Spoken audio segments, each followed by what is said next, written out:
So, that happened. Okay, so for anyone out of the loop, last June, a few days before EVO, Arxis released their second Arxis Showcase, ending the presentation with a few teasers for what they plan to show off at EVO that year. And while Robo-Kai and Zorar did look like fairly interesting additions to their respective games, we already knew both characters were coming for quite a while. Hell, both characters had a release date of summer this year, so quite frankly it would have been more shocking if neither character was shown off at EVO. However, that's not the only thing that was shown, because at the very end of the presentation, they announced quite possibly the most shocking thing possible. The announcement that they were working on a brand new character for BlazBlue Central Fiction. And to put into perspective how insane of an announcement this is, Central Fiction released in America in 2016. The last DLC character, Junbei, came out in August of the following year. This game came out roughly 10 years ago, and the last time I got a DLC character was 9 years ago. Even as someone that's only been playing the game for roughly a little over a year, that is still fucking insane to me. And what's arguably even crazier is the massive spark this lit within the BlazBlue community. You had people on the subreddit speculating who the character was, people that were already reacting to the showcase going absolutely fucking wild at this part, and that's not even mentioning the massive boost in player numbers this game got. And then, just a few short days after all of that, EVO happened, where it was revealed that the new character was Trinity Glassfield, a character who up until now was a lore exclusive character, which, understandably, got a lot of people excited, especially since she was the only one of the 6 heroes who wasn't playable yet. And so today, I like to take advantage of the massive boost this game has seen to its momentum by talking about some of my favorite characters. But before I start yapping about my favorite waifus and husbandos, I'm going to quickly go over some important system mechanics to give some context to my praises and criticisms. First off is the burst meter. Like in Guilty Gear and a few other games with this mechanic, bursting acts as a get-out-of-jail-free card. If you're getting hit by anything that's not a grab or super, you can press burst to immediately knock the opponent away from you. Where the mechanic differs from other games, however, is that bursting is context sensitive, as you only actually perform a burst if you're knocked down or actively getting hit. Pressing burst while in a neutral or offensive state will instead activate your overdrive, a temporary buff that's unique for every character. Next is the barrier gauge. So, like most other fighting games, blocking is done by holding back, and by holding A and B while blocking, you'll activate your barrier. While active, not only will you no longer receive any chip damage, but any attack that connects with it will push your opponent back way further than normal block would. And while this might sound overpowered on paper, there is one thing keeping the mechanic in check, and that's the barrier gauge displayed under your health. Whenever your barrier is active, the gauge will slowly drain over time, and also lose a bit of gauging time an attack connects with it. And if the barrier gauge ever reaches 0, you will be forced into danger state, where until the barrier gauge is full again, you're not only locked out of barrier, but all damage you receive will be multiplied by 1.5, so definitely think carefully how you use it. And finally, probably the most important mechanic in the game, the drive button. So basically you have 4 main attack buttons, A, B, C, and D. And while A through C are your typical light, medium, and heavy buttons, D on the other hand is what is known as the drive button, a somewhat gimmicky attack that most of the time is the most defining part of a character's toolkit. To quickly go over some examples, Kune's drive attacks let him slowly fill up a curse meter that, when full, lets you spam bugs all over the screen. Iron Tager's drive attacks magnetize you, allowing him to pull you in for devastating command grabs, and Rachel's drive button doesn't even deal damage, and instead creates gusts of wind that give her improved mobility and the ability to control the trajectory of her traps.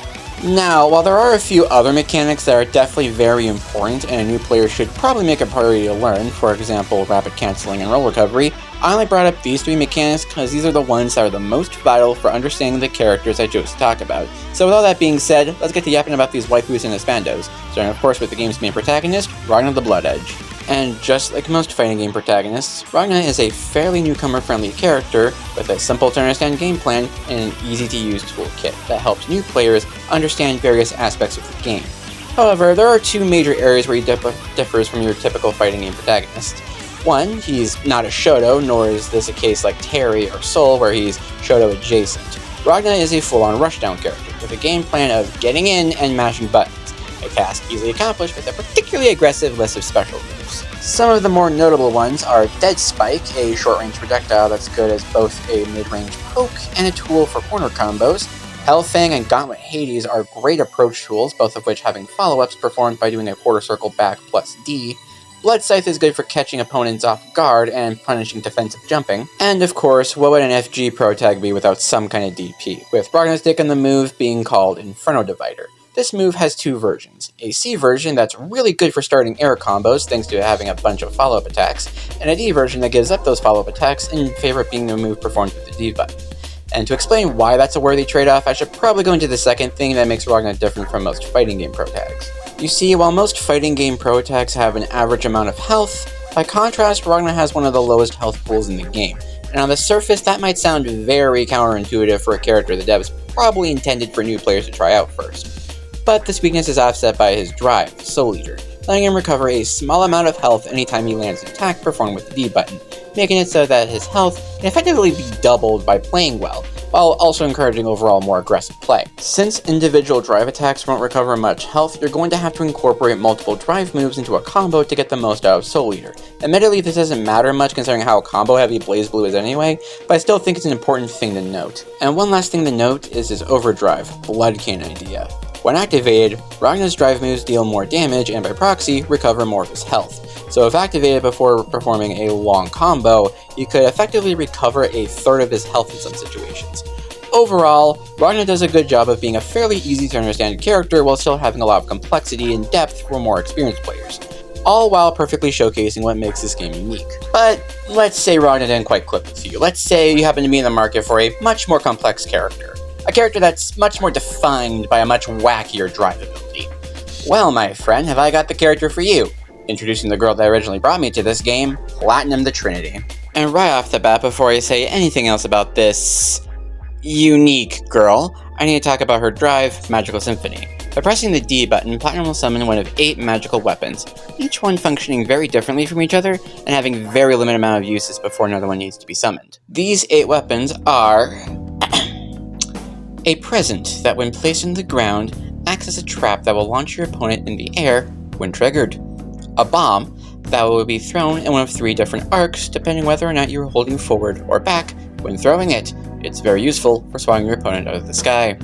A baseball bat that acts as a 1-button DP and has pretty good knockdown on hit. A missile that, after a second, will go forward, making it pretty good for stopping most grounded approaches. A boomerang that, on hit, will force your opponent to spin in place and can be picked up on the way back. A frying pan that, despite getting a pretty good knockdown on hit, is mostly used as combo filler. A hammer with a fairly strong guard crush property, and finally, a staff that is able to hit your opponent on the ground, making it fairly useful for continuing your combos.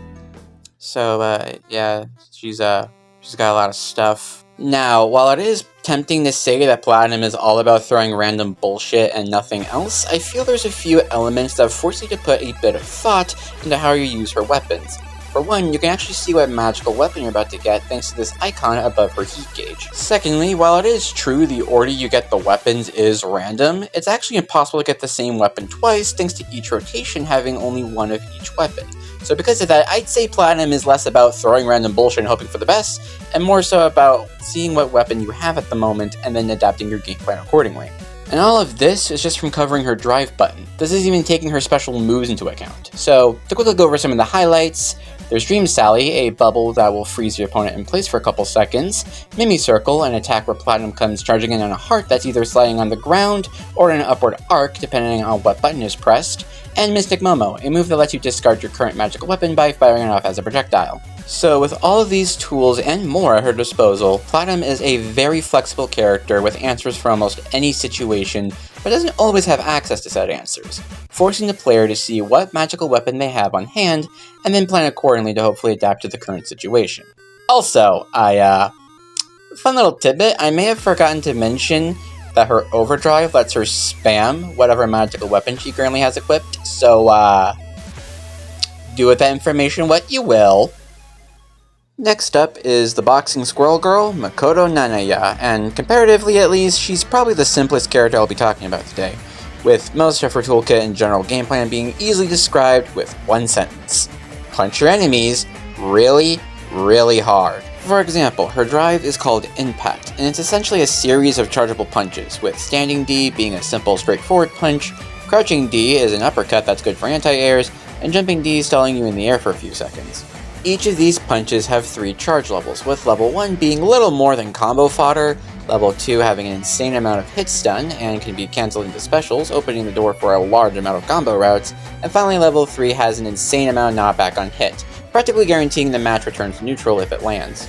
Additionally, her overdrive Galaxian Impact guarantees that her drive button is always at max charge, while also giving minor buffs to her specials during the overdrive's duration, allowing you to perform some particularly nasty corner combos if you know what you're doing. But her drive is only a small part of the equation since she actually has some pretty good normals outside of her drive button, with some of my favorites including crouching forward C, which is a short series of tail sweeps, jumping down C holds your air momentum while also being a pretty good way of baiting anti-airs. Forward A is a pretty good anti-air in and of itself, and crouching B is a really good low poke that's surprisingly great for mix-ups. Moving on to her specials, Comet Cannon is a stationary projectile that can be launched forward by pressing D immediately afterwards, with its power and distance being determined by how long the button was held down for, making it a good option for both covering your opponent's wake-up options as well as just a general tool for defense and combos. Shooting Star is a move where she slides back before sliding forward with a devastating punch. Its long startup and unsafeness on block make it a rather risky option overall, making its ideal use either as a close range whiff punish or after landing a level 2 impact. Corona Upper is a fairly standard DP that can be performed in the air and has a follow-up called Mars Dive, performed by pressing D after hitting it, giving it some decent utility outside of just being a fairly good anti-air.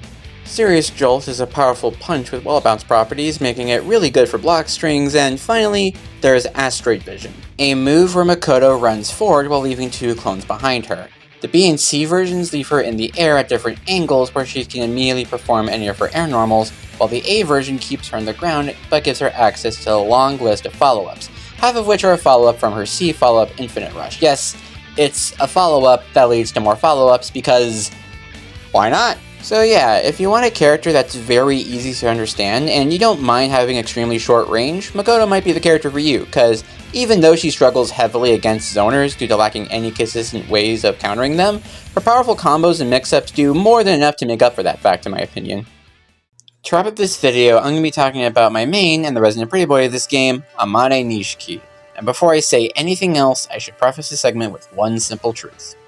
Amane is by far the most difficult character I'm going to be talking about today.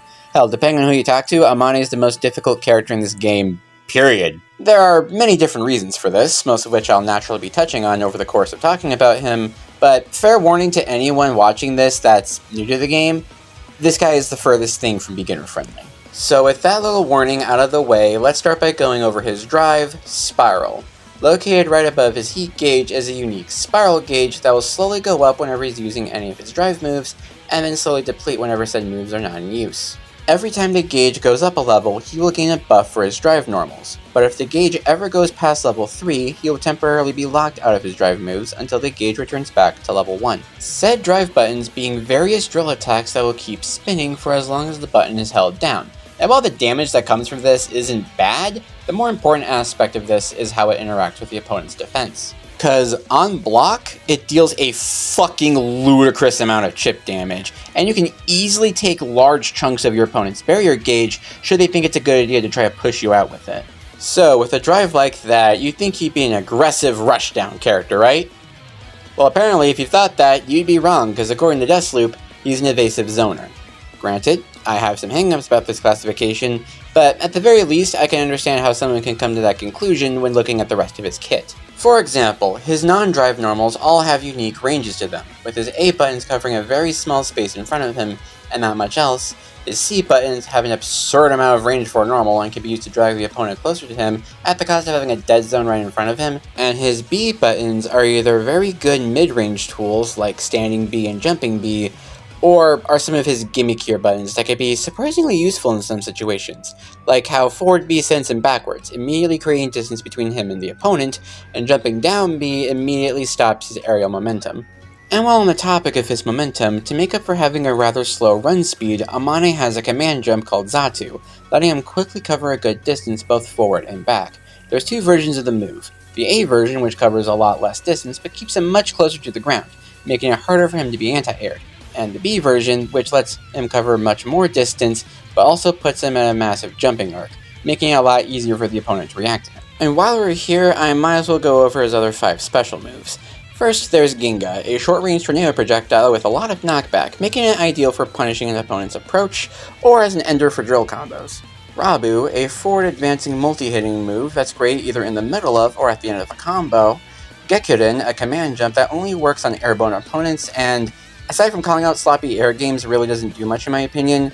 Gosei, a downward dive attack performed in the air that's really good for getting knockdowns. And finally, there's Huraken, a move that puts a Mane in a unique stance that will passively increase the spiral gauge and can either be cancelled by pressing D, or perform a unique follow-up attack where he puts a drill on screen, with the drill's position being determined by pressing either A, B, or C. So, given his rather unique toolkit, you could probably understand why I say Amane is one of the most difficult characters in the roster. He's a character that's constantly switching between both what range he wants to play in, and whether or not he wants to be in an offensive or defensive position. He wants to use his D buttons to get massive chip damage, but due to how the spiral gauge works, and the fact that his D buttons are very slow, you can't always afford to do so. He has some of the longest reaching C buttons in the game, but they're at their most useful when they're facilitating his close range options. He's one of the slowest characters on the ground, but a massive enigma when he gets in the air. He feels like a weird mix between the most contradictory elements of a rushdown and a zoner, and yet somehow not only do these elements work well together, but they flow so well together that it feels surprisingly natural. Hence why I'm more than happy to call him my main. So yeah, if there's anyone watching this that hasn't played the game yet, I hope this video has inspired you to check it out. And for those who do play this game, feel free to tell me about your mains in the comments section down below. I'm really interested in hearing about that. But until next time, this has been AG Psychic, signing out.